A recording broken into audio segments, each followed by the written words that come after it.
காதல் காதல் காதல் இந்த சீரியல் அடுத்ததாக என்ன நடக்க போகுது அப்படின்னு ப்ரெடிக்ஸாக பார்க்கலாம் வாங்க. அர்ஜுன் பண்ண மிகப்பெரிய தப்புனால இப்போ பாதிக்கப்பட போகிறது மது தான். ஆனால் மதுவும் இதை கொஞ்சம் கூட எதிர்பார்க்கவே இல்லை. அர்ஜுனும் காதலிக்காத பொண்ணான ஸ்வேதா கழுத்தில் தள்ளி கட்டக்கூடாது அப்படின்ற ஒரு காரணத்துக்காக மதுவை கல்யாணம் பண்ணியே ஆகணும் அப்படின்னு முடிவு பண்ணி கல்யாணம் பண்ணிட்டாரு. ஆனால் இப்போ முழுக்க முழுக்க அவதிப்பட போகிறது மது. அது எந்த மாதிரி சூழ்நிலையில் அவதிப்பட போகிறாங்க? மதுவுக்கு உறுதுணையாக இருக்க போகிறது மதுவோட பேரண்ட்ஸ் கண்டிப்பாக இருக்க தான் போகிறாங்க. ஆனால் இந்த சூழ்நிலையை எப்படி சமாளித்து வரப்போகிறாங்க மது அப்படின்றதாங்க இனி வரப்போகிற எபிசோடில் ட்விஸ்ட்டாக இருக்க போது. இந்த மாதிரியான சுவாரஸ்யங்களை நீங்கள் தெரிஞ்சுக்கணும் மறக்காமல் நம்ம சேனலை சப்போர்ட் பண்ணி ஆதரவு தெரிவிங்க. கரிகாலனும் அர்ஜுனை எப்படியாவது ஸ்வேதாவை அடுத்த முகூர்த்தத்தில் கல்யாணம் பண்ணி வைக்கிறதுக்கு சம்மதம் தெரிவிக்கணும் அப்படின்னு கட்டாயப்படுத்தினாலும் அர்ஜுன் விடாப்பிடிவாதமாக முடியாது, ஸ்வேதாவுக்கு நல்ல மாப்பிள்ளையை பார்த்து கல்யாணம் பண்ணி வைக்கலாம், ஆனால் என்னால் ஸ்வேதாவை கல்யாணம் பண்ணிக்க முடியாது அப்படின்ற முழு பிடிவாதத்தில் இருக்கிற அர்ஜுனை வீட்டை விட்டு வெளியே அனுப்பிடுறாரு கரிகாலன். சரி வேற வழியே இல்லை நம்ம போவோம் அப்படின்னு சொல்லி பார்த்தாலும் எங்கே போவார் அர்ஜுன் அப்படின்னு பார்த்தா நேராக மது வீட்டுக்கு முன்னாடியே போய் நிற்கிறாரு. மதுக்கிட்ட எப்படியாவது மன்னிப்பு கேட்கணும், அவள் ரொம்பவே சங்கடப்படுவா, அது மட்டும் இல்லாமல் ரொம்பவே கஷ்டப்பட்டுட்டு உட்காந்துருப்பா அப்படின்னு நினச்சிட்டு மன்னிப்பு கேட்குறதுக்காக வீட்டு வாசல் முன்னாடி இருக்க நம்ம மதுவும் பார்த்துறாங்க அர்ஜுனை. இவன் இங்கே தான் வந்திருக்கானா அப்படின்னு சொல்லிட்டு கோவத்தோட அப்பா அம்மாவை பார்த்து, அம்மா அப்பா இங்கே பாருங்க, அவன் அர்ஜுன் இங்கே தான் நம்ம வீட்டு வாசலில் வந்து நிற்கிறான் அப்படின்னு சொல்லவுமே நம்ம மது வீட்டை விட்டு வெளியே போய் அவனை அடித்து, நீ எதுக்கு இங்கே வந்தா, உன்னை பார்க்கவே எனக்கு அருவெருப்பாக இருக்கு அப்படின்னு சொல்லிட்டு அர்ஜுன் கிட்ட பேசினாலும் அந்த இடத்துல அர்ஜுன் என்னை மன்னிச்சிடும் மது, என்னை புரிஞ்சுக்கோ அப்படின்னு சொல்ல வந்தாலும் மதுவும் அர்ஜுன் சொல்கிறத கேட்குற மனநிலைமையிலே இல்லை. ஏன்னா அர்ஜுன் பண்ணது மிகப்பெரிய தப்பு அப்படின்றதுல உறுதியாக இருக்காங்க மது. ஏன்னா தன்னோட விருப்பமே இல்லாமல் தாலி கட்டி அத்தனை பேருக்கு முன்னாடி அசிங்கப்படுத்திட்டானே அப்படின்ற எண்ணம் தான் நம்ம மதுவுக்கு இருக்குது. மதுவும் அவங்க அம்மா அப்பாட்ட, டாடி நீங்கள் இவனை அடித்து வீட்டை விட்டு வெளியே அனுப்புங்க, இவனை எனக்கு பார்க்கவே பிடிக்கல அப்படின்னு சொல்லிட்டு மது சொல்கிறத கேட்டதுமே, அதான் என் பொண்ணு சொல்லிட்டால வீட்டை விட்டு வெளியே போடா, உனக்கு எவ்வளோ தைரியம் இருந்தால் என் பொண்ணு கழுத்துலேயே தள்ளி கட்டுவா அப்படின்னு சொல்லிட்டு அடித்து கீழே தள்ளி விடுறாங்க. இந்த நேரம் பார்த்து தான் அர்ஜுனோட அப்பாவோட ஃப்ரெண்டோ அங்கே கரெக்டாக வராரு. வந்ததுமே அர்ஜுனை தான் கீழே தள்ளி விடுறாங்களே அப்படின்னு சொல்லி பார்த்து தூக்கவும், அர்ஜுன் என்னப்பா இது இப்படி வந்து கிடைக்கையே அப்படின்னு சொல்லி கேட்குறாங்க. இதெல்லாம் உனக்கு தேவையா? நீ கரிகாலன் சொன்ன மாதிரியே நீ ஸ்வேதா காலத்தில் தாலி கட்டியிருந்தேன்னா நீ இந்த மாதிரியெல்லாம் இருந்திருப்பியா? நீ ஏன்பா இப்படி இருக்க அப்படின்னு சொல்லிட்டு, வா அர்ஜுன் போகலாம், உங்கள் அப்பா உன்னை வீட்டை விட்டு வெளியே அனுப்புதெல்லாம் எனக்கு தெரிஞ்சிருச்சு, அதனால வா என் கூட வா அப்படின்னு சொல்லிட்டு கூட்டிகிட்டு போகிறாரு. அப்போ தான் அர்ஜுன் கிட்ட, அர்ஜுன் என்ன அர்ஜுன் பண்ணிக்கிட்டு இருக்க, இங்கே மது வீட்டுக்கு எதுக்கு நீ வந்த? அர்ஜுன் கொஞ்சம் மது நீ யோசிச்சு பண்ணியிருக்கலாம்ல, ஸ்வேதாவுக்கு என்ன குறைச்சல், உங்கள் அப்பா எல்லாமே நல்லதுக்காக தானே பண்ணுவார், நீ அவர் பேச்சை கேட்டிருக்கலாமே அர்ஜுன், உனக்கு பிடிச்சது தான் பண்ணுவேன்னு சொல்லிட்டு மதுவை கல்யாணம் பண்ண. ஆனால் மதுவுக்கும் உன்னை பிடிக்கல, அந்த தாலியை கூட மதிப்பு இல்லாமல் தாலியை கலட்டி மூஞ்சிலேயே தூக்கி எறிஞ்சிட்டு போயிட்டா. அவள் செஞ்சது கரெக்டு தான் அர்ஜுன், ஏன்னா மதுவுக்கு பிடிக்கவே இல்லாத போது நீ அவள் சம்மதமே இல்லாமல் தாலி கட்டினது தப்பு தானே அர்ஜுன் அப்படின்னு சொல்லிட்டு அட்வைஸ் பண்ண ஆரம்பிக்கிறாரு. அர்ஜுன் நீ பண்ண ஒரு தப்புனால இப்போ 3 பேர் வாழ்க்கையும் கேள்விக்குறியாக இருக்குது, கொஞ்சமாவது இப்போ தோணுதா இல்லையா?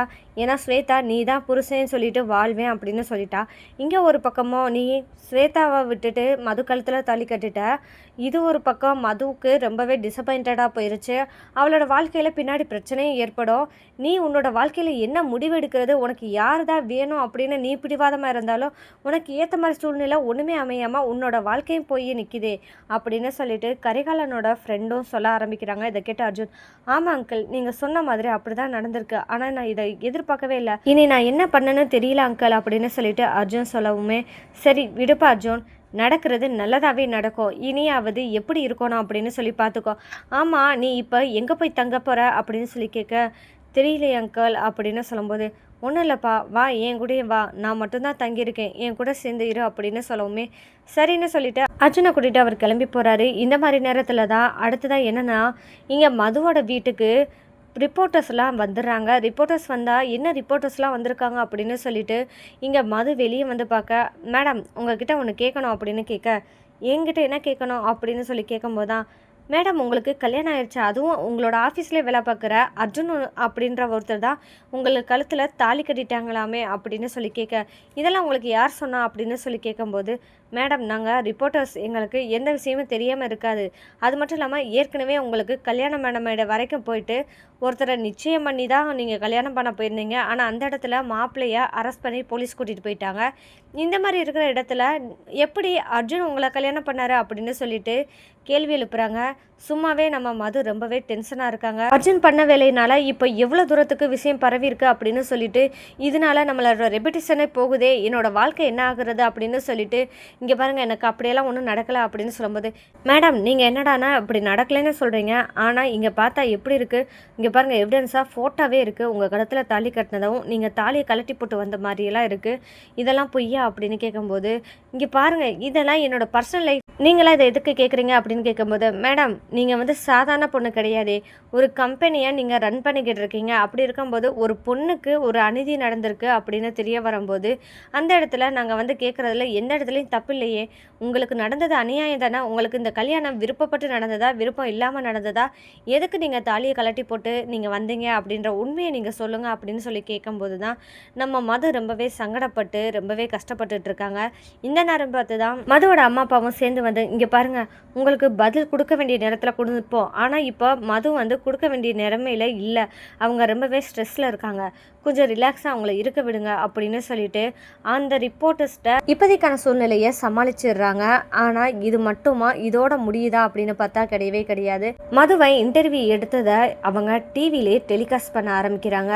இந்த நேரம் பார்த்து தான் மதுவும் சரி மதுவோட அம்மா அப்பாவும் சரி சோஃபாவில் உட்காந்துட்டு இப்படியெல்லாம் நடக்குது அப்படின்னு சொல்லிட்டு வருத்தப்பட்டு இருக்கும்போது தான் டிவியில் இந்த நியூஸ் வரதை பார்த்து ரொம்பவே அதிர்ச்சி ஆகுறாங்க. அப்போ மது கேட்குறாங்க, என்னப்பா இப்போ தான் எல்லாமே நடந்த மாதிரி இருந்துச்சு, இப்போ டிவி நியூஸ்லாம் வந்துருச்சு, என்னோட வாழ்க்கை என்னோட கெரியர்லாம் போச்சா அப்படி மது கேட்குறாங்க. இதை கேட்டதுமே மதுவோட அப்பாவுக்கு என்ன சொல்கிறதுன்னு தெரியல. அப்புறம் மதுவோட அம்மாவும், என்னங்க இப்படியெல்லாம் நியூஸ் வரும்போது நம்ம பொண்ணோட வாழ்க்கை என்னதான் ஆக போகுது, நம்ம பொண்ணோட வாழ்க்கைக்கு என்னதான் செய்ய போகிறீங்க அப்படின்னு சொல்லிட்டு மதுவோட அம்மாவும் கேட்க ஆரம்பிக்கிறாங்க. அப்போ தான் மதுவோட அப்பா சொல்கிறாங்க, இங்கே பாருங்கம்மா, எந்த இடத்துலையும் எதுக்கும் பயப்படாமல் இருந்தால் மட்டும்தான் இதெல்லாம் சமாளிக்க முடியும். மது உனக்கு அதை சொல்லி தானே வளர்த்து வச்சுருக்கேன், அப்படி இருக்கும்போது நீ ஏன் யோசிக்கிற? ஆமாப்பா நீங்கள் சொன்னது உண்மைதான், என்னை இவ்வளோ தூரம் தைரியமாக வளர்த்துட்டு இப்போ ரிப்போர்ட்டர்ஸ் மூலமாக என்னோட இன்டர்வியூ எடுத்த மாதிரி அவங்க டிவி நியூஸில் போட்டுட்டாங்க, இதனால் என்னை பற்றி வெளியே என்ன நினைப்பாங்க, நீங்கள் யோசிச்சு பாருங்கள், எனக்கு அதுதான் யோசனையாக இருக்குது அப்படின்னு சொல்லும்போது தான் நீ சொல்கிறதெல்லாம் புரியுது மது, ஆனால் இதை சமாளிக்கிறதுக்கான ஒரு சுச்சுவேஷன் கண்டிப்பாக வரும், பொறுத்துரு அப்படின்னு சொல்லும்போது தான் அந்த நேரத்தில் தான் நம்ம மதுவோட அப்பாவுக்கு ஒரு ஃபோன் கால் வருது. அது எங்கேருந்து வருதுன்னா, மதுவுக்கு ஏற்கனவே கல்யாணம் பண்ணணும் அப்படின்னு பேசி வச்சுருந்த மாப்பிள்ளை வீட்டிலேருந்து தான் ஃபோன் வருது. மாப்பிள்ளையானா ஷியாமோட அப்பா ஃபோன் பண்ணி, என்ன சம்மந்தி, என்னமோ நான் கேள்விப்பட்டேன், மதுவுக்கு கல்யாணம் ஆயிடுச்சா, உண்மையா, அது எப்படி, என்னோட பையனுக்கு கல்யாணம் மணமேட வரைக்கும் வந்ததுக்கப்புறம் ஏதோ ஒரு சூழ்நிலையினால் என் பையனை அரெஸ்ட் பண்ணி போயிட்டாங்க, அதுக்காக நீங்கள் திடுதுப்புன்னு எங்ககிட்ட சொல்லாமல் கூட நீங்கள் மதுவுக்கு கல்யாணம் பண்ணி வைப்பீங்களா அப்படின்னு சொல்லி கேட்குறாங்க. இதை கேட்டதுமே அங்கே அது ஷாக்காகிறாங்க. இதெல்லாம் இவங்களுக்கு வரைக்கும் தெரிஞ்சிருச்சு அப்படின்னு சொல்லிட்டு மதுவோட அப்பா ஷாக்காகிறாங்க. சம்பந்தி மதுவுக்கு நாங்கள் எந்த கல்யாணமும் பண்ணி வைக்கல, ஒரு விசேஷத்துக்கு போகிறேன்னு சொல்லிட்டு தன்னோட ஃப்ரெண்டு கல்யாணத்துக்கு போகிறேன்னு சொல்லிட்டு போனவளை வலுக்கட்டாயமாக தன்னோட விருப்பம் இல்லாமல் கல்யாணம் பண்ணுறேன்னு சொல்லிட்டு அந்த பேரில் தாலி கட்டிட்டான், இதுதான் நடந்தது அப்படின்னு சொல்ல, சரி இந்த கல்யாணம் எதிர்பாராத விதமாக நடந்தாலுமே ஆனால் அது நடந்துருச்சுல, இது உண்மைதானே அப்படின்னு கேட்கும்போது அந்த இடத்துல மதுவோட அப்பாவால் ஆமான்னு சொல்லாமல் இருக்க முடியலை, நடந்துருச்சு அப்படின்ற வார்த்தையை தான் அவர் சொல்கிறாரு. அப்போ தான் ஷியாமோட அப்பாவும், இங்கே பாருங்கள், மதுவுக்கு பிடிச்சதோ பிடிக்கலையோ ஒரு பொண்ணு கழுத்தில் தாலி ஏறிடுச்சு அப்படின்னு இருக்கும்போது நீங்கள் அதை அவாய்ட் பண்ணணும் அப்படின்னு நினைக்கிறது தப்பு இல்லையா, இப்போ நாங்கள் இருக்க போய் சரியாக போச்சு, இதே மற்றவங்கள்லாம் என்ன நினைப்பாங்க, மதுவோட வாழ்க்கையில் எது நல்லதோ நீங்கள் தான் பார்த்து செய்யணும் அப்படின்ற மாதிரி சொல்கிறாங்க. இதுக்கு மேலேயும் நம்ம குடும்பத்துக்குள்ளே இருக்கிற ரிலேஷன்ஷிப் இனிமேல் கொண்டு தொடர வேணான்னு நினைக்கிறேன் அப்படின்னு சொல்லிட்டு ஷியாமோட அப்பா சொல்லிட்டு ஃபோனை வச்சுறாரு. இதை கேட்டதுமே மதுவோட அப்பா ஷாக்காகிறாங்க. அப்பா என்னதான் சொன்னாங்க அப்படின்னு சொல்லும்போது, ஷியாமோட அப்பா தான் ஃபோன் பண்ணாங்களா அப்படின்னு கேட்குறாங்க.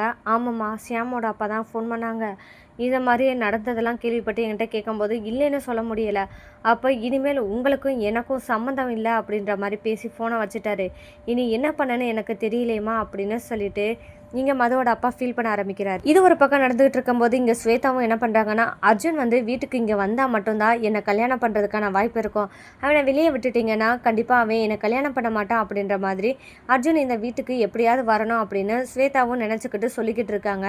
இனி இங்கே கரிகாலன் என்ன முடிவு எடுக்க போகிறாங்க, இப்போ மது தன்னோட வாழ்க்கையில் அர்ஜுனை ஏற்றுக்க போகிறாங்களா ஏற்றுக்காமல் அவனை பனிஷ் பண்ணணும் அப்படின்னு சொல்லிட்டு முடிவெடுக்க போகிறாங்களா அப்படின்றதாங்க இனி வரப்போகிற எபிசோடில் ட்விஸ்ட்டாக இருக்க போது.